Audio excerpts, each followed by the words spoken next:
Señor, gracias por tu palabra, gracias por la vida de este profeta que fue usado por ti para entregar un mensaje que no solo fue importante en aquella época, sino que el día de hoy es relevante, es útil, porque tu palabra es verdadera.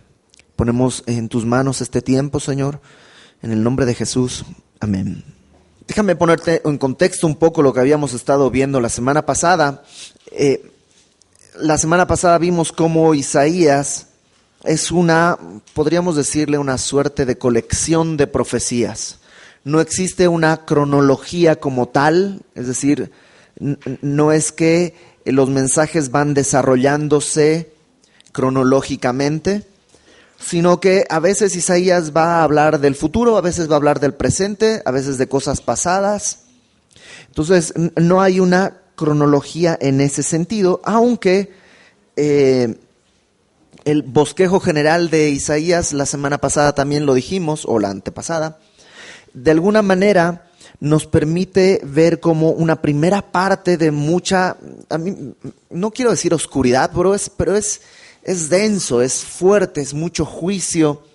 Los primeros 39 capítulos, al igual que nuestra Biblia, los primeros 39 libros son la ley. Y esto lo que hace es simplemente encerrarnos para mostrarnos nuestra naturaleza.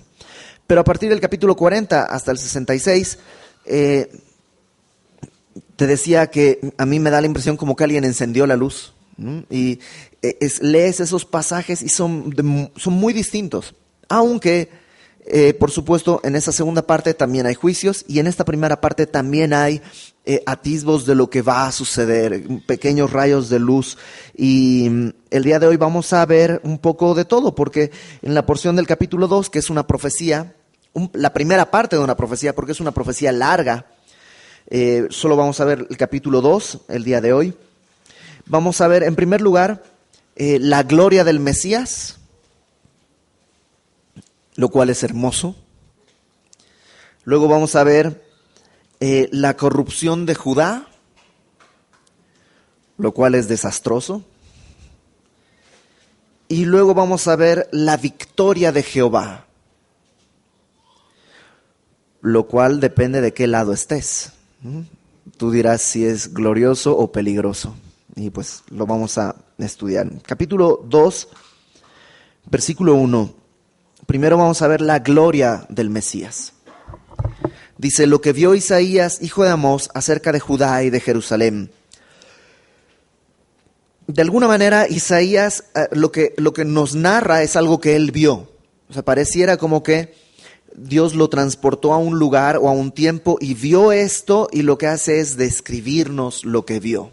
No fue una revelación audible, sino vio algo y entonces él lo escribe para narrarnos lo que vio. Y dice, versículo 2, acontecerá en lo postrero de los tiempos, eso quiere decir al final de los tiempos, que será confirmado el monte de la casa de Jehová como cabeza de los montes. El monte de la casa de Jehová está hablando de el templo que estaba en el monte, ¿no? Estamos hablando de el templo en Jerusalén. Y dice que será confirmado como cabeza de los montes y será exaltado sobre los collados. O sea, va a haber una clara confirmación de que ese monte es especial. El monte donde está el templo de Dios es especial. Va a ser superior a cualquier colina, va a ser superior a cualquier cosa. El día de hoy probablemente la colina más o el monte más glorioso sería el Everest, ¿no? Que solo algunos cuantos hemos podido dejar. Bueno, yo vi una película, no sé si cuenta, pero solo unos cuantos han podido dejar su huella ahí. Bueno, en aquel día, en los postreros de los tiempos, el monte de la casa de Jehová, el monte del templo, será lo más alto, no necesariamente geográficamente, sino en importancia. Dice después, y correrán a él todas las naciones de todos los gentiles corriendo al templo. Y vendrán muchos pueblos y dirán, venid, subamos al monte de Jehová, a la casa del Dios de Jacob, y nos enseñará sus caminos y caminaremos por sus sendas. Porque de Sión, y acuérdate que Sión es una forma, Sión era un monte, pero al final terminó haciendo referencia a Jerusalén en particular y a Israel como nación en general. Entonces cuando tú leas Sión está hablando ya sea de Jerusalén en particular o de la nación de Israel en general. Dice, de Sión saldrá la ley y de Jerusalén la palabra de Jehová, y juzgará entre las naciones y reprenderá a muchos pueblos, y volverán sus espadas en rejas de arado y sus lanzas en hoces. No alzará espada nación contra nación, ni se adiestrará más para la guerra. Venid, oh casa de Jacob, y caminaremos a la luz de Jehová.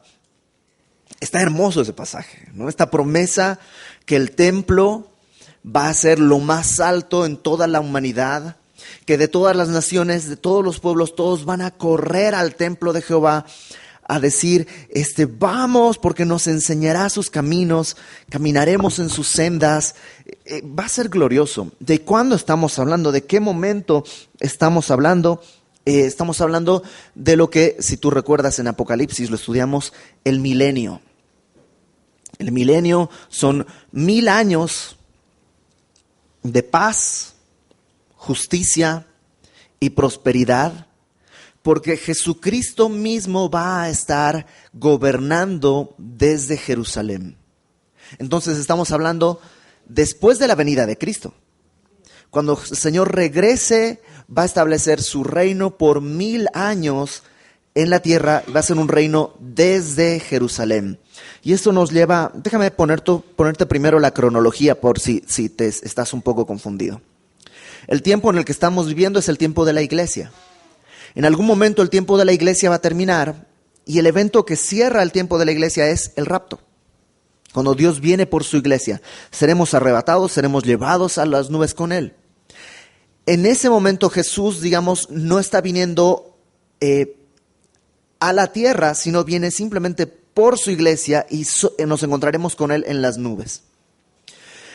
Eso provocará que de alguna manera el anticristo, este gran líder político, probablemente incluso poseído por algún tipo de demonio, surgirá como trayendo paz, trayendo un plan para la humanidad, traerá paz a Medio Oriente, hará un pacto con Israel y hará un pacto que durará 3 años y medio. A los 3 años y medio, este señor, el anticristo, va a romper el pacto con Israel. En esos 3 años y medio, construirá el templo, evidentemente construirá el templo en Jerusalén, el templo que no hay al día de hoy, lo construirá. A los 3 años y medio, se sentará en el templo demandando adoración. Entonces los judíos dirán, este no es el Mesías, y comenzará una gran persecución contra los judíos, que durará esa persecución 3 años y medio. En total, 7 años de este período que conocemos como la Gran Tribulación. El evento que cierra la Gran Tribulación es el regreso de nuestro Señor Jesucristo. Apocalipsis capítulo 19, que es un libro fácil de entender, porque fue un déjà vu.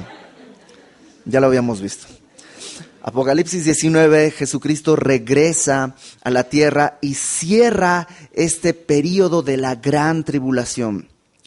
Y lo primero que hace nuestro Señor Jesucristo es entrar al templo, sentarse en el templo y comienza a juzgar a las naciones. ¿Te acuerdas? Separará a los corderos de los cabritos, dependiendo de cómo trataron a su pueblo, al pueblo de Israel, en este tiempo de gran persecución. Los que hicieron lo correcto entrarán al reinado del Mesías, entrarán al milenio.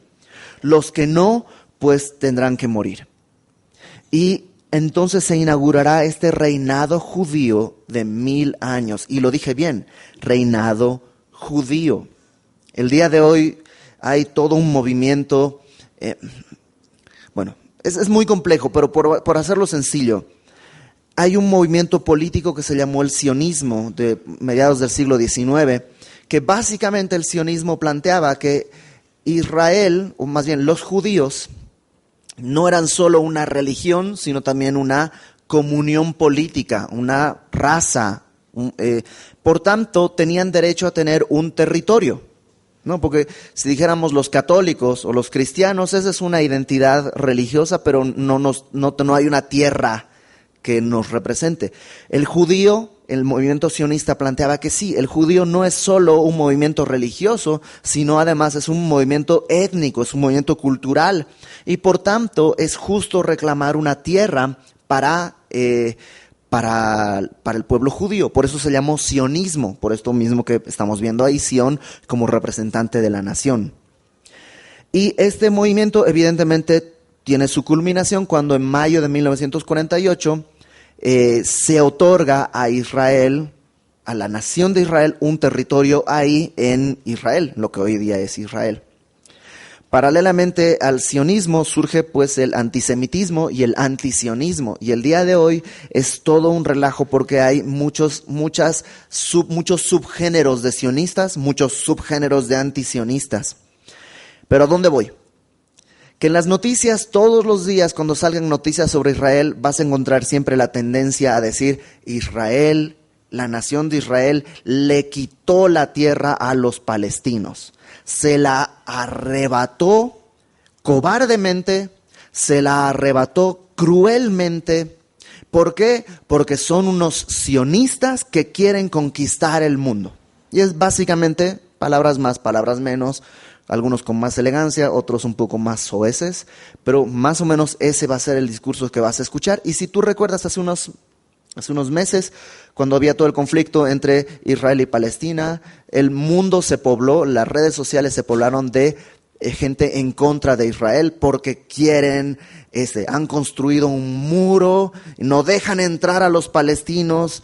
Oye, los palestinos no son un problema, el problema son los terroristas. Y creo que sería sensato que si están entrando terroristas a tu casa, pues le eches llave a la puerta, ¿no? Pero bueno, el mundo no lo entenderá. Y está bien, no te tienes que pelear con el mundo. ¿Por qué?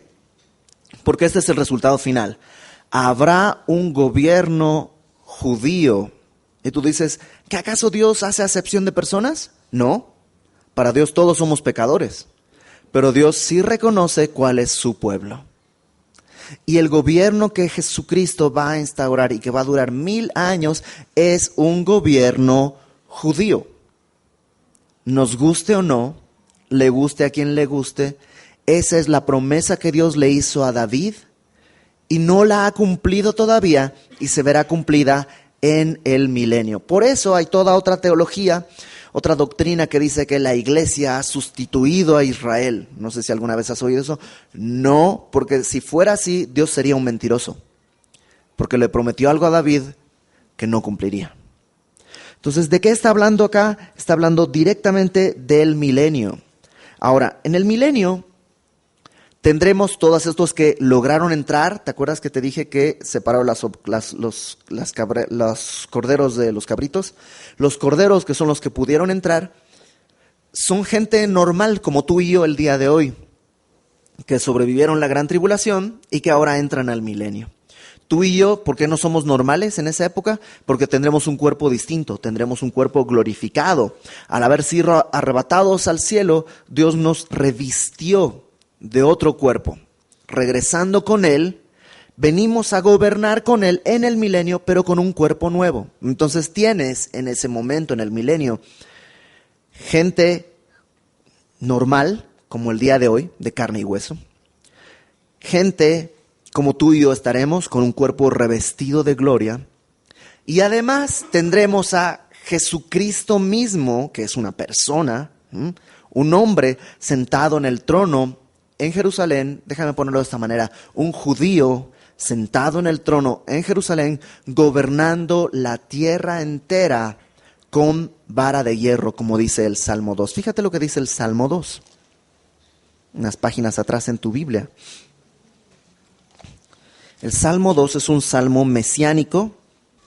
Dice el verso 6, Salmo 2, versículo 6. Dios es el que está hablando y dice: yo he puesto mi rey sobre Sión, mi santo monte. Y ahora habla Jesús, verso 7. Yo publicaré el decreto. Jehová me ha dicho: mi hijo eres tú, yo te engendré hoy. Pídeme y te daré por herencia a las naciones, y como posesión tuya los confines de la tierra.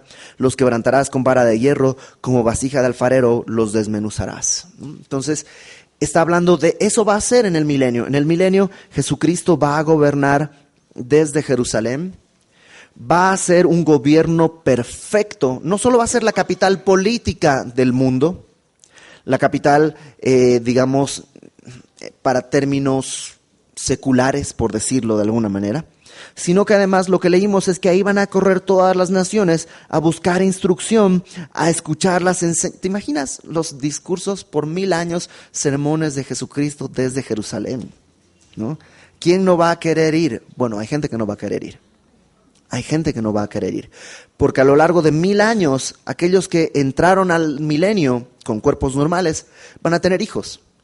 Y sus hijos tendrán hijos. Y los hijos de sus hijos tendrán hijos. Y poco a poco se va a poblar la tierra de gente que entró al milenio con fe, pero que probablemente sus hijos no tuvieron fe. Y habrá gente que va a empezar a rebelarse y tú ya sabes lo que va a suceder al final del milenio. Otra cosa que olvidé decirte es que durante esos 1000 años Satanás está atado. Está atado y por eso es que en la tierra puede haber en este sentido tanta paz. De alguna manera, no sé cómo, pero de alguna manera tú y yo cogobernaremos con Él, y por lo que se puede entender, dependerá de nuestra fidelidad el tiempo de hoy. O sea, si hoy día tú y yo somos fieles en lo poco, cuando llegue el momento seremos puestos sobre lo mucho. Entonces habrá quien será, como hay naciones todavía, ¿no? Podrá ser presidente de México. Y habrá quien le tocará ser prefecto en una escuela o algo así, ¿no? Dependiendo de la fidelidad con la que el día de hoy estamos viviendo. Vamos a cogobernar con Cristo. ¿Qué más? Fíjate lo que dice ahí. Verso 4. Dice, juzgará entre las naciones y reprenderá a muchos pueblos. O sea, Jesús va a juzgar todas las naciones, va a reprender los pueblos. Es decir, va a haber delincuencia. Todavía hay gente con pecado en su carne que va a robar. Lo que va a haber también, además de delincuencia, es justicia perfecta. ¿No te has cansado de corrupción, de que las autoridades no ven bueno, en ese momento habrá justicia perfecta. Dice además, volverán sus espadas en rejas de arado y sus lanzas en hoces. No alzará espada nación contra nación, ni se adiestrará más para la guerra. Y esto en inglés está en el muro de la ONU, está esta frase, ¿no? Porque es el anhelo humano, que las armas se conviertan en arados. ¿Te imaginas? No va a haber guerra, entonces ¿qué hacemos con las armas? Pues fúndanlas y vamos a convertirlos en herramientas para la agricultura, para alimentar a la gente. Sería increíble, ¿no? Dice, no se adiestrará más para la guerra. Se acabó el servicio militar obligatorio. Ya no va a haber que ir y entrenarse. No hay guerras. Por 1000 años hay una paz en términos bélicos, todo de una manera gloriosa. Lo que no saben los de la ONU es que hay un versículo antes. Porque los de la ONU pusieron, volverán sus espadas en rejas de arado y sus lanzas en hoces. Pero se olvidaron poner el versículo completo. Dice, juzgará, ¿quién? Jesús, entre las naciones y reprenderá a muchos pueblos. La paz no va a ser conseguida por medios políticos humanos, solamente cuando el Señor Jesucristo regrese. Ahora tú dices, está increíble eso. Está increíble lo que va a suceder. Pero ¿y el día de hoy? Ok, eso es en el milenio. Pero ¿y el día de hoy? Bueno, versículo 5. Aquí está la invitación para el día de hoy. Dice, venid, oh casa de Jacob, y caminaremos a la luz de Jehová. Para los judíos de esa época este era el llamado. Jerusalén el día de hoy está terrible, pero va a haber un día de justicia perfecta. Pero mientras llegue ese momento, vengan, caminemos a la luz de Jehová. Y esa invitación también es válida para nosotros. Cuando oramos, ¿te acuerdas del Padre Nuestro? Venga a nosotros tu reino. Esa oración quiere decir dos cosas. Número 1, la venida del milenio. O sea, ven, Señor, y establece tu reino, este reino milenial. Venga a nosotros ese reino. Pero también está hablando de algo personal, individual. Que venga ese reino a mi vida. Yo quiero caminar así. Y por eso, o sea, viene esta invitación, después de ponerte el hermoso, el milenio, te dice, caminemos en luz. ¿En qué sentido en luz? Yo creo dos cosas bien sencillas. Número uno, en su palabra, porque su palabra es luz. Su palabra es lámpara a nuestros pies, es lumbrera a nuestro camino. Su palabra puede alumbrar nuestro entendimiento. O sea, caminemos en su palabra. De hecho, Pedro, en segunda carta de Pedro, ¿te acuerdas? Dice que tenemos la palabra profética más segura, a la cual haremos bien en estar atentos como antorcha que alumbra en un lugar oscuro. Entonces, andar en luz es andar en obediencia a su palabra, pero también creo que tiene que ver con andar en Cristo. Porque Él es luz. Él es la luz de los hombres. Y puedes leer Juan, el Evangelio de Juan está plagado de referencias a Jesús y la luz. Pero solo déjame darte una muy clara en Juan capítulo 8, versículo 12. Otra vez Jesús les habló diciendo, yo soy la luz del mundo. El que me sigue no andará en tinieblas, sino que tendrá la luz de la vida. O sea, andar en luz es andar en Cristo, seguir a Cristo. En Juan 12:46 dice, yo, Jesús, la luz, he venido al mundo para que todo aquel que cree en mí no permanezca en tinieblas. Entonces creo que esta invitación es válida para el día de hoy. Andemos en luz, en la luz de Jehová, andemos en Cristo, andemos en su palabra. Verso 6, y aquí la cosa se empieza a poner fea. Porque vamos a hablar de la corrupción de Judá y vamos a ver cómo nosotros no estamos tan lejos. Fíjate, verso 6, versículo 6 dice, ciertamente tú has dejado tu pueblo, la casa de Jacob, porque están llenos de costumbres traídas del oriente y de agoreros como los filisteos y pactan con los hijos de extranjeros.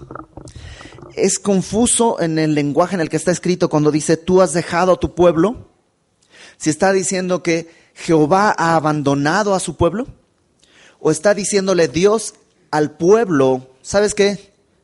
Tú ya no eres Jacob. O sea, tú ya no eres casa de Jacob. Es como, híjole, no quiero ofender a nadie, pero ¿conoces a gente que se va 2 meses a Estados Unidos y regresa, dicen, no recuerdo las palabras, y es así. ¿Ah? Ok, ya te fuiste 2 meses para allá y dejaste de ser tú, ¿no? Y pareciera como una de dos, o que por la corrupción Dios ha dejado a su pueblo, o está diciéndole al pueblo, ¿sabes qué? Tú has dejado a Jacob, ya no eres mi pueblo, no te reconozco, no sé quién eres. Porque dice, tienes costumbres traídas del oriente, ¿no? Todo lo que es New Age y todo eso no es nuevo. En aquella época también había idolatrías y esta cosa de, dice además agoreros, ¿no? Ver el futuro, hechicería. Y el día de hoy existe, y ¿sabes qué? Existe hasta en la iglesia. Porque al final de cuentas, ¿de qué nos sirven todas estas culturas orientales? ¿Cuál es su propósito? Pues controlar los elementos para vivir en paz. El cristiano no tiene que controlar los elementos. El cristiano vive sometido a la voluntad de Dios. O sea, el día de hoy veía un programa, no voy a decir en qué canal, pero un canal cristiano, ya estaban hablando de cómo aguas con tus palabras, porque las palabras llevan poder. En la Biblia dice, ¿no? En la lengua está el poder de la vida y de la muerte. Sí, porque tú puedes decir, creo en el Señor Jesucristo, el que confiesa con su boca es salvo. Ahí está el poder de la vida y de la muerte. Puedes predicar el evangelio, ahí está el poder de la vida y de la muerte. Pero de ninguna manera estás diciendo, sí, si tú le dices a tu hijo, no lo puedes, ya lo marcaste, porque estás diciendo, o sea, todo eso viene de Oriente. Cuidado con lo que dices, cancela, no proclames, no anuncies, o más bien, declara, confiesa, Di y sucederá porque su palabra está en tu boca. Y así como que, ok, eso se parece más a rituales de hechicería que vienen de Oriente. ¿Cuál es la diferencia entre confiesa, declara y, pues mira, te voy a hacer un amarre, trae esto, 2 gotitas de aceite, un poco de limón, una lágrima, una pestaña que tengas, y con esto vas a ver que se va a enamorar de ti? Es exactamente lo mismo. Son costumbres traídas de Oriente, agoreros, hechicería. ¿Sabes qué? Los creyentes confiamos en la luz de Jehová. Y no tengo que estar convirtiendo las cosas en nada. Esa es tarea de mi Señor, si es que Él quiere, cuando Él quiera. Entonces, número 1, dice, están con costumbres traídas de Oriente, con agoreros, pactan con hijos de extranjeros. Esto es que hacen alianzas con gente que no conoce a Dios, que no cree en el Señor, que no busca al Señor. ¿Y tú crees que eso sucede también el día de hoy entre cristianos? Desde relaciones sentimentales, pero es que tiene mucha disposición para escuchar el Evangelio. Ok, entonces déjalo para que escuche el Evangelio y no sea por ti que viene a la iglesia. Pero es que si no es por mí, tal vez ya no viene. Ah, ok. Entonces nomás es un muerto que estás cargando. Esa es la verdad. Esa es la verdad. Y Dios sabe que vas a sufrir si tú permaneces en ese camino. Entonces creo que esto puede suceder en nuestra vida. Podemos llenarnos de costumbres que no pertenecen al Evangelio, que no le quedan. Déjame ponerlo otra vez, medio chusco el ejemplo, pero Piero tiene un cantante argentino, tiene una canción que dice, que habla de los norteamericanos. Parece que estoy como antiamericano, pero no, es casualidad. Y dice, hablando de los americanos que salen por el mundo, ¿no? Y después compran cosas viejas, recién envejecidas para ellos, ¿no? Y después se visten con atuendos típicos y nadie se da cuenta que son extranjeros, ¿no? Y cuando tú dices, pues justamente es lo contrario. ¿Has visto los americanos que se ponen sus ropas típicas de México o no sé qué? Y dices, es que no le queda. O sea, a él le queda una gorra y una playera, pero vestirse con trajes típicos mexicanos no le queda, no embona. No embona. Bueno, así hay costumbres del mundo que no le quedan al creyente. Y tú tienes que aprender a vestirte de justicia y aprender o sea, qué cosas hay en tu guardarropa espiritual que todavía te estás poniendo y que ya no le quedan, que a lo mejor eran de antes, pero que el día de hoy ya no te quedan. Ya no te quedan, se ven mal, se ven ridículas, groserías, por ejemplo, ira, vanidad, avaricia. O sea, ya no le queda a un creyente. Entonces quita esas cosas de tu guardarropa. Verso 7. Su tierra está llena de plata y oro, sus tesoros no tienen fin. También está llena su tierra de caballos, sus carros son innumerables. Y tú dices, ¿cuál es el problema de eso? Y está diciendo que hay una gran abundancia en la tierra, lo cual nos muestra que gran abundancia no quiere decir bendición de Dios necesariamente. Gran abundancia pueden ser muchos factores, pero no necesariamente gran abundancia es que, mira, Dios nos está bendiciendo. Seguramente, pues, nuestro puesto de discos piratas no es tan malo. A lo mejor habla de que la sociedad está tan corrupta, tan corrompida, que lo que hace es consumir su pecado y produce de su pecado. Y el problema no es que tenían mucho dinero o muchos recursos, porque eso no es un problema. El problema es que estaban desobedeciendo. Fíjate lo que dice Deuteronomio 17. Deuteronomio 17, versículo 16. Está hablando del rey. El rey, en esta época, cuando estaban escribiendo Deuteronomio, no hay rey en Israel. Pero Dios dice, cuando tengan un rey, chéquense cuiden estas cosas. Deuteronomio 17, 16 dice, pero él, el rey, no aumentará para sí caballos, ni hará volver al pueblo a Egipto con el fin de aumentar caballos, porque Jehová os ha dicho, no volváis nunca por este camino, ni tomará para sí muchas mujeres, para que su corazón no se desvíe, ni plata ni oro amontonará para sí en abundancia. O sea, el problema con los caballos, ¿cuál era? Que en aquella época los caballos eran la tecnología más elevada en cuanto al ejército.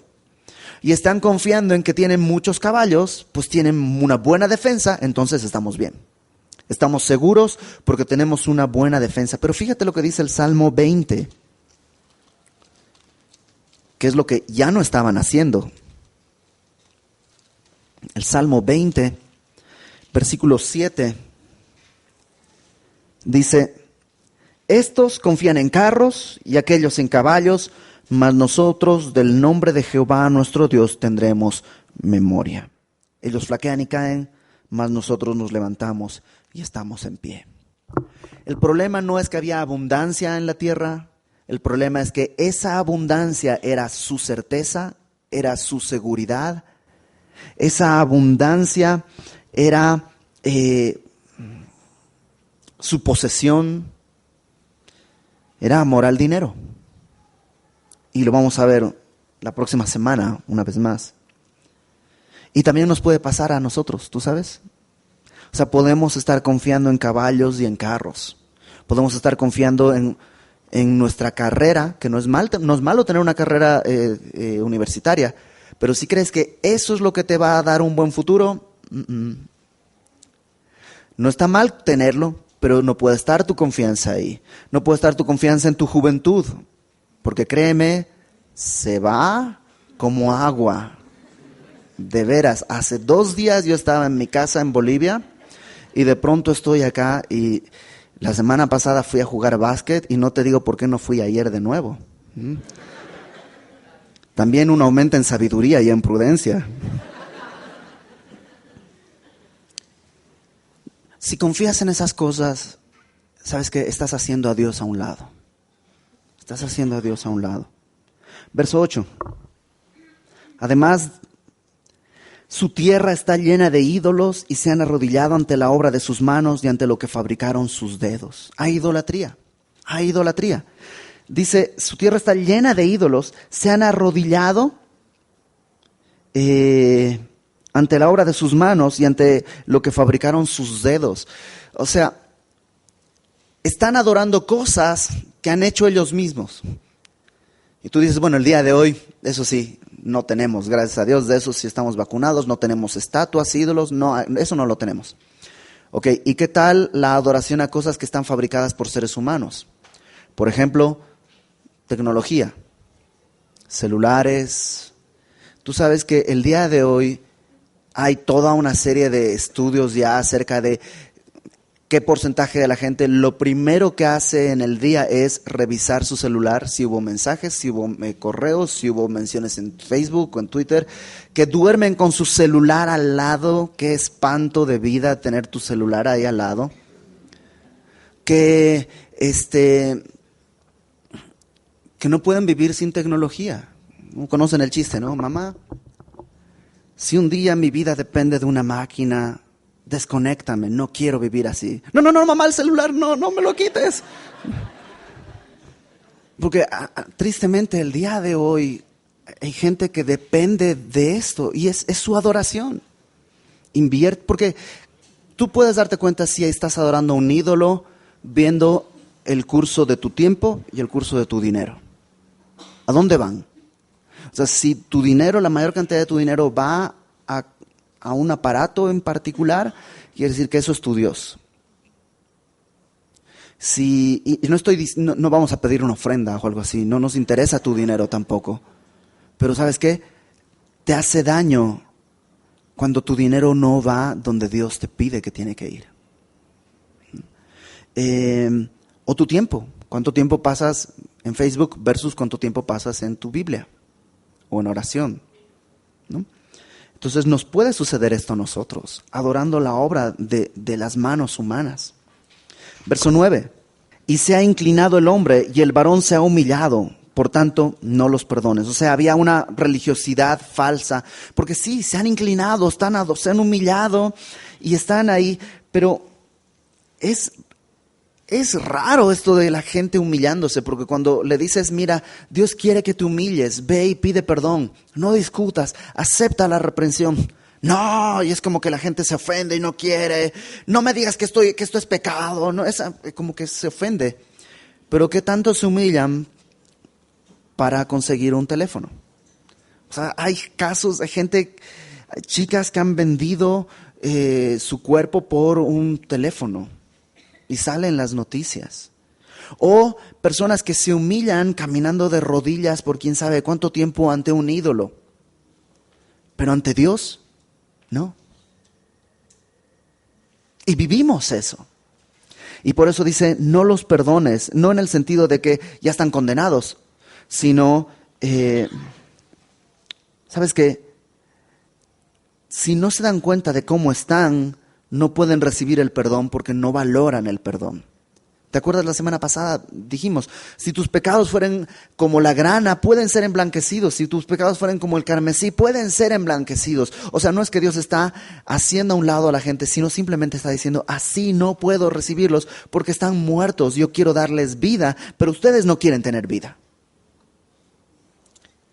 Verso 10, y ahora vamos a hablar del juicio del Mesías. La gloria del Mesías en primer lugar, la corrupción de Jehová y ahora la victoria del Mesías. Y para poder entender esto tenemos que entender algo que se menciona en la Biblia muchas veces como el día de Jehová. ¿Has oído alguna vez esto? El día de Jehová, grande y temible, el día de Jehová. Bueno, el día de Jehová no es un día de 24 horas, es una etapa. Así como el día de hoy estamos en lo que se llama el día del hombre. O sea, el día de hoy el hombre decide qué es bueno y qué es malo. El día de hoy el hombre gobierna. El día de hoy el hombre hace y deshace y por eso estamos como estamos. Y va a acabar esto. ¿Cuándo? Cuando el Señor Jesús regrese. Ahí comienza el día de Jehová. Y un poco ten la idea de que para un judío el día no comienza para nosotros. Para nosotros, al final del día estás como trapo, ¿no? Es como que ya está oscuro, ya se está acabando el día. Para un judío, en cambio, es al revés. El día comienza oscuro y a medida que avanza, porque el día judío empieza cuando el sol se mete. Y toda la noche lo que está viviendo en su día es como poco a poco el sol va saliendo por el horizonte y llega al cenit. Entonces, para el judío es padre esta idea, ¿no? Que estamos así, el día del hombre es oscuro.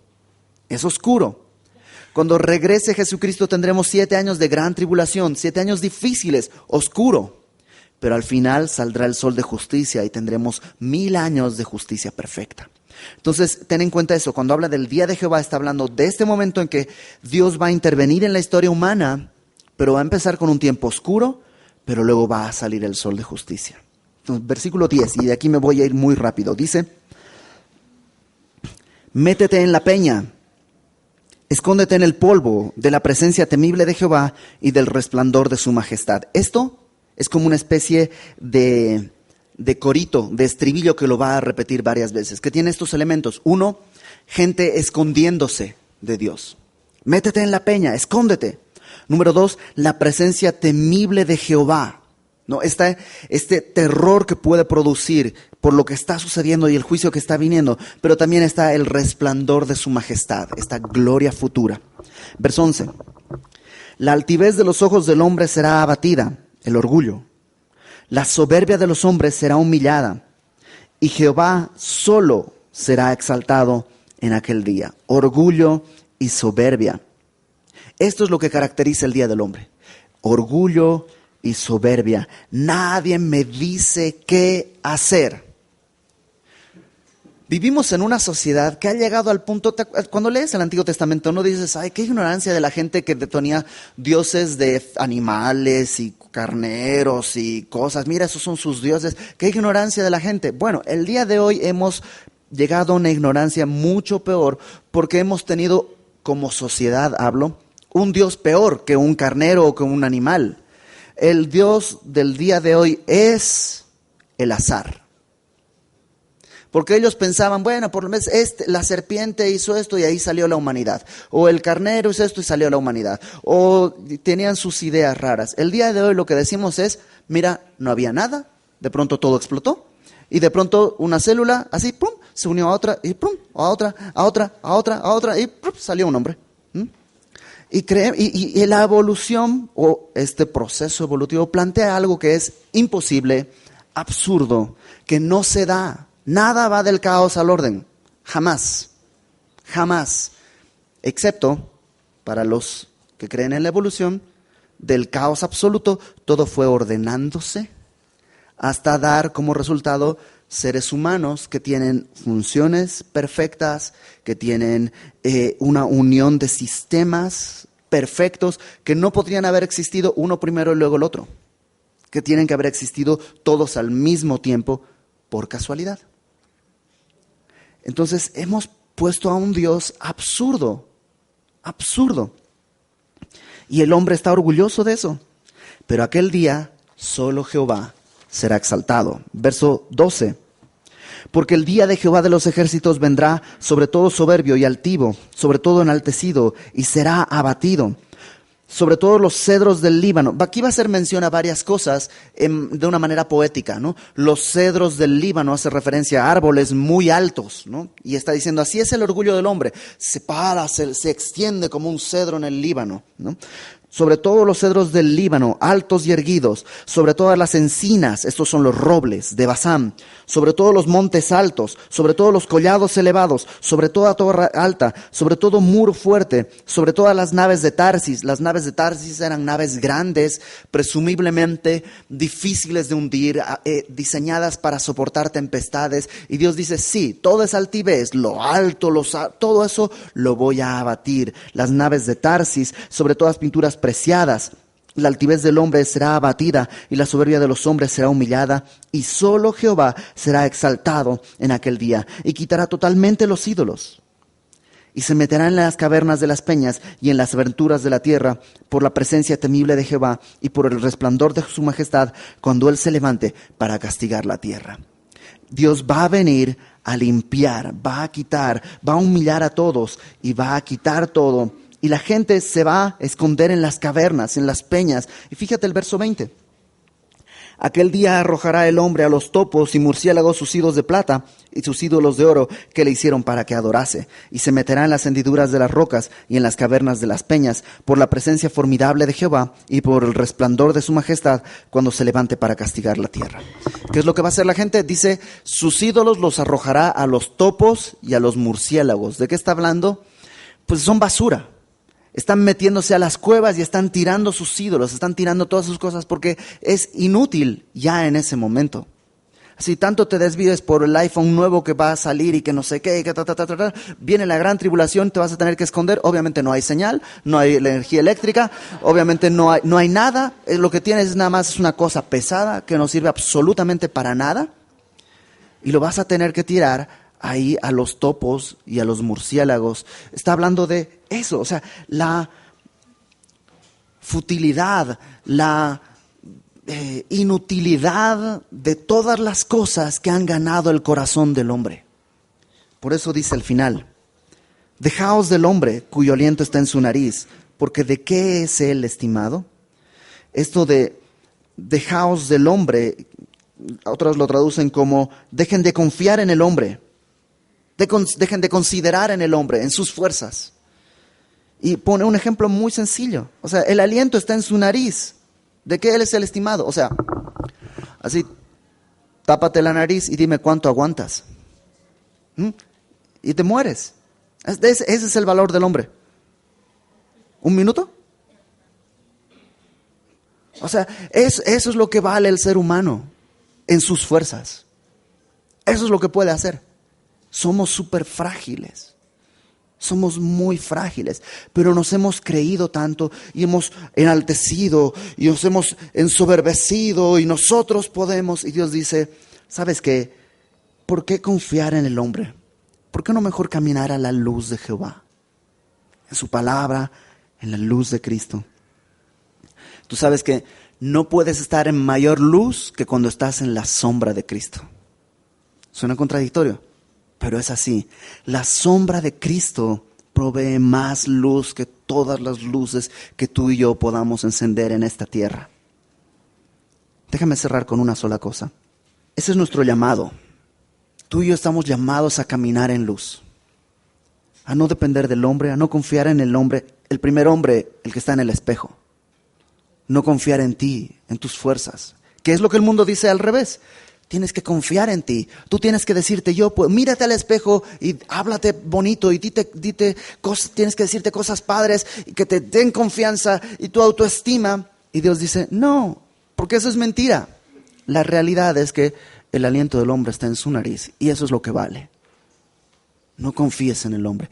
Camina a la luz de Jehová y créeme, tu autoestima va a encontrar la sintonía perfecta cuando la encuentras a la luz de Jehová.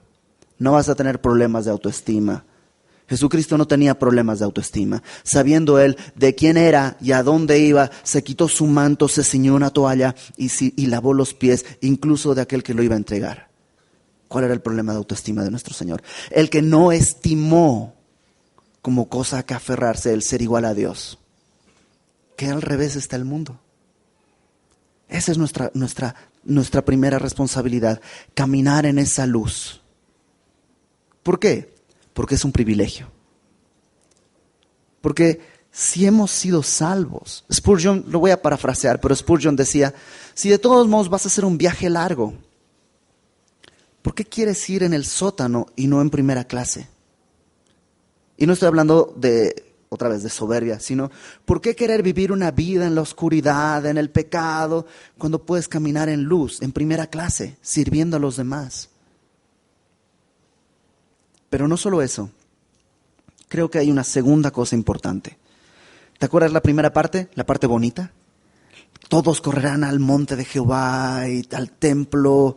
Bueno, creo que podemos sacar de ahí una enseñanza práctica, porque tú y yo somos templo del Espíritu Santo. Y sería increíble poder caminar en luz con tanta claridad, con tanta honestidad, de modo que otros puedan correr a este templo a buscar consejo. Porque de este templo sale la palabra de Dios. Porque de este templo es predicada el mensaje de las verdades del Evangelio. Porque de este templo pueden ser enseñados para caminar en las sendas de Dios. Porque en este templo sale lo que va a ser para paz y no para guerra. Y podemos ser esos templos el día de hoy, ese templo del Espíritu Santo que alberga la gloria de Dios, no para sí, sino para poder brillar para las otras naciones que no han conocido el Evangelio. Está fuerte. Pues tocará llegar a casa y hacer un examen de conciencia y ver en qué parte de esta mi vida se ha corrompido.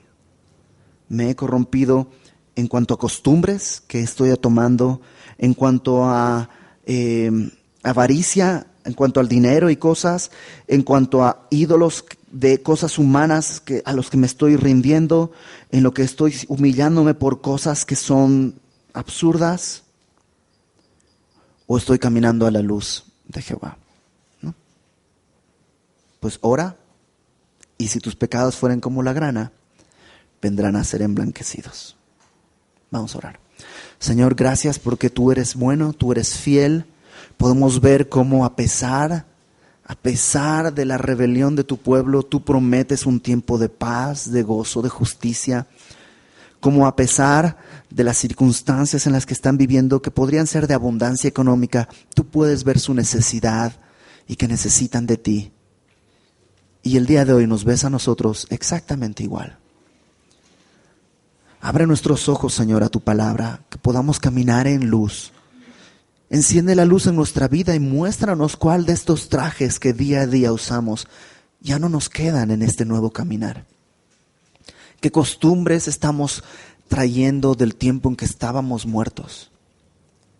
Señor, tú sabes si nuestro corazón está rendido y humillado delante de ídolos que han fabricado manos humanas. si el amor al dinero está corroyendo nuestras venas. Tú lo sabes. Señor, el día de Jehová queremos estar a tu lado, no contra ti.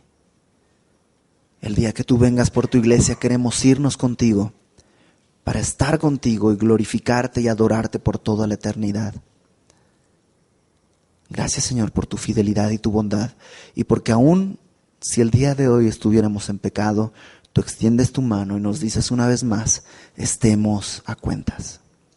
Para tu gloria, Señor, haz tu obra en nosotros, te lo pedimos en el nombre de Jesús.